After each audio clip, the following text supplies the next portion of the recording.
Call came at 3 a.m. It looks like your bank. It sounded legitimate. In reality, it was a scammer operating from thousands miles away using a fake SIM card, using and definitely trying to steal your life saving, right? So, this is a reality of digital India today.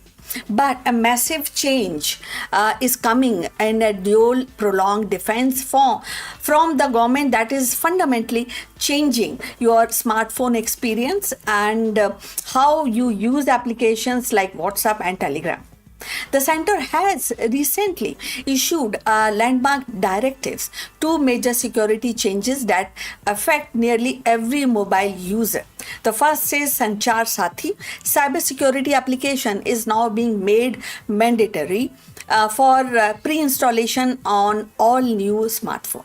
And the second is perhaps more controversially, the Department of Telecom has mandate SIM binding for all major online messaging platforms. So this is not just a government application, it is national strategy to build India's digital lifeline. Over the next 50 minutes, we will break down exactly what these changes mean for your security, your privacy, and everyday convenience of your digital life. So let's begin. Let's dive deep in. So let's start with the application that is now becoming a fixture on your devices, Sanchar Saathi. The name translates to communication companion, and it is core mission is simple: to empower you against telecom related fraud. For years, this was a web portal, but now the new directives, actually it has become a mandate, and it will be baked into the phone itself, often non-removable, and to ensure the widespread adoption and continuous protection. The most powerful feature is called Chakshu, that means eye, and this is a direct reporting tool for suspected fraud communication. If you get suspicious calls, SMS, or even WhatsApp messages impersonating a bank or police official, or even DOT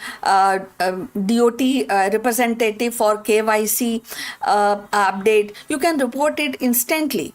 And crucially, this system uses the collected data of millions of users and employing artificial intelligence and machine learning to analyze these patterns. The government has already used this data to disconnect millions of fraudulent connections and block thousands of suspected devices. So next is to know your mobile connection service, also as TAF COP.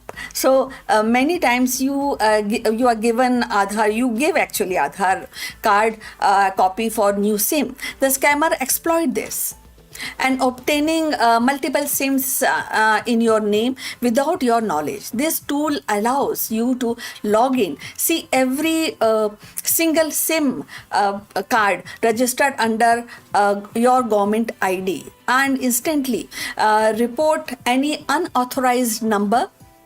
So that is something which is crucial, and that is actually on the way of change. This closes a massive loophole and that criminal use for impersonation and illegal activities. The third crucial feature is CEIR, or Central Equipment Identity Register. So losing your phone is terrible, right? So, but the risk of misusing even worse.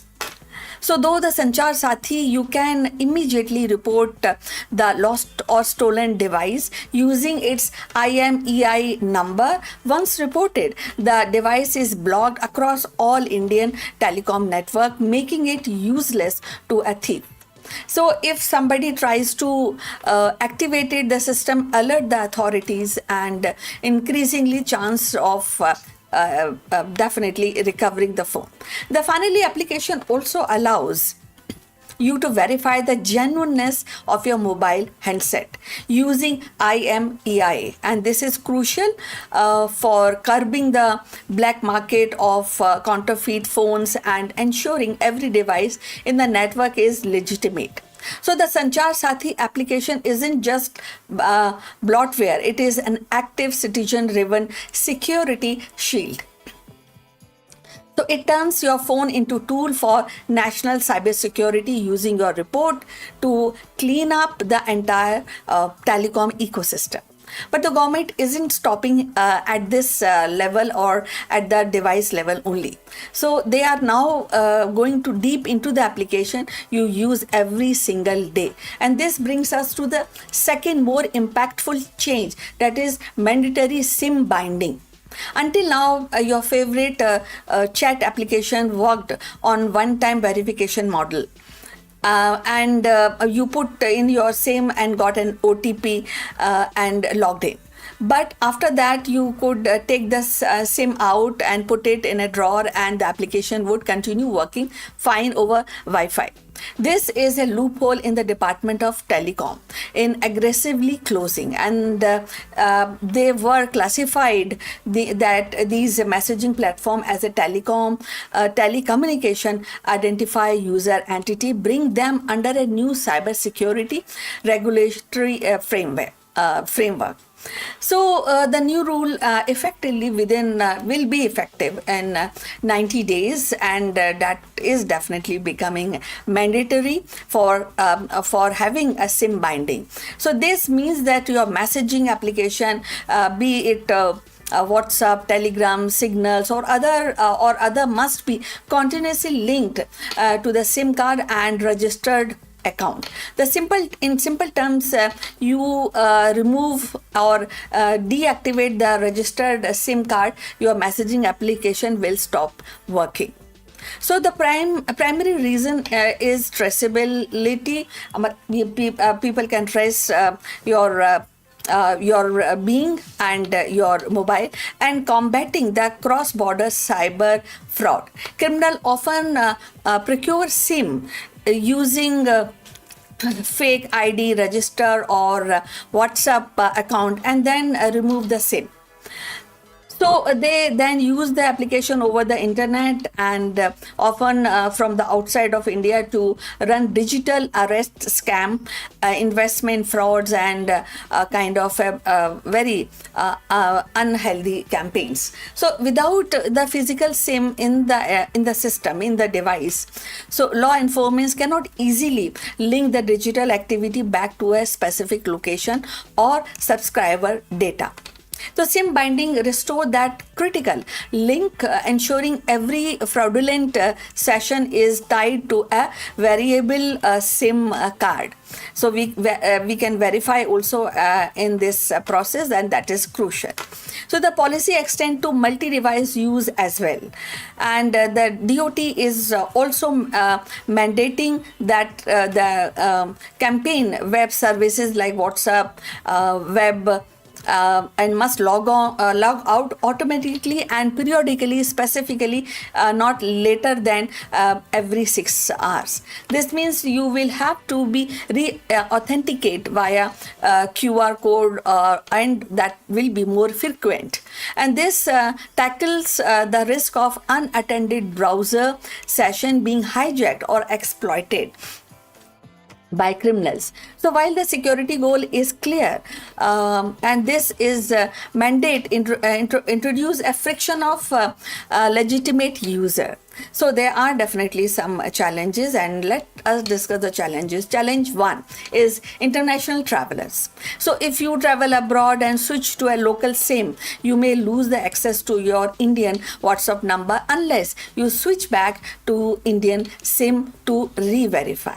The challenge number 2 is multi-device users. People who use tablets to phone or rely heavily on their desktop client service workday will face interruptions every few hours.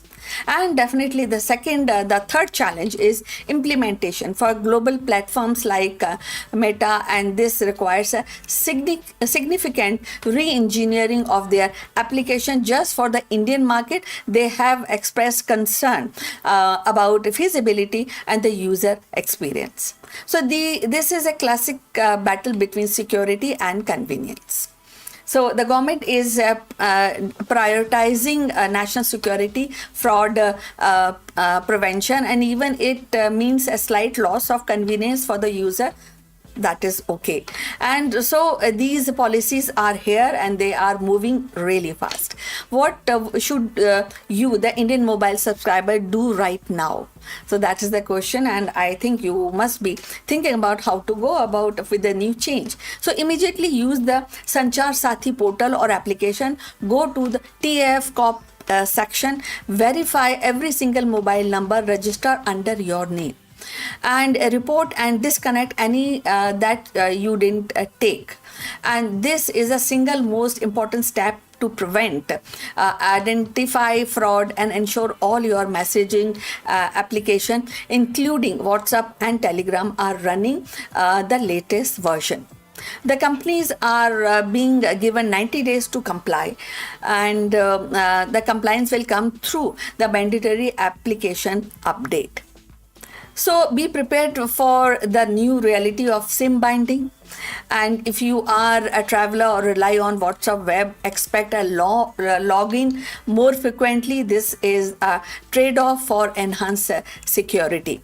And India is one of the world's largest telecom market, and it has been plugged by a high volume digital scams. So these new rules, the Sanchar Saathi, mandatory application, and SIM binding, are not isolated initiatives. They represent a tectonic shift towards making a digital ecosystem entirely traceable, accountable, and secure. And this is a proactive, aggressive stance by the government to secure our digital lifeline, protect our financial health, and clean up the rampant misuse of telecom identifiers. And the coming months will be crucial as we watch how industry giants like Meta implement these made in India mandates. So what do you think about this balance between security and convenience?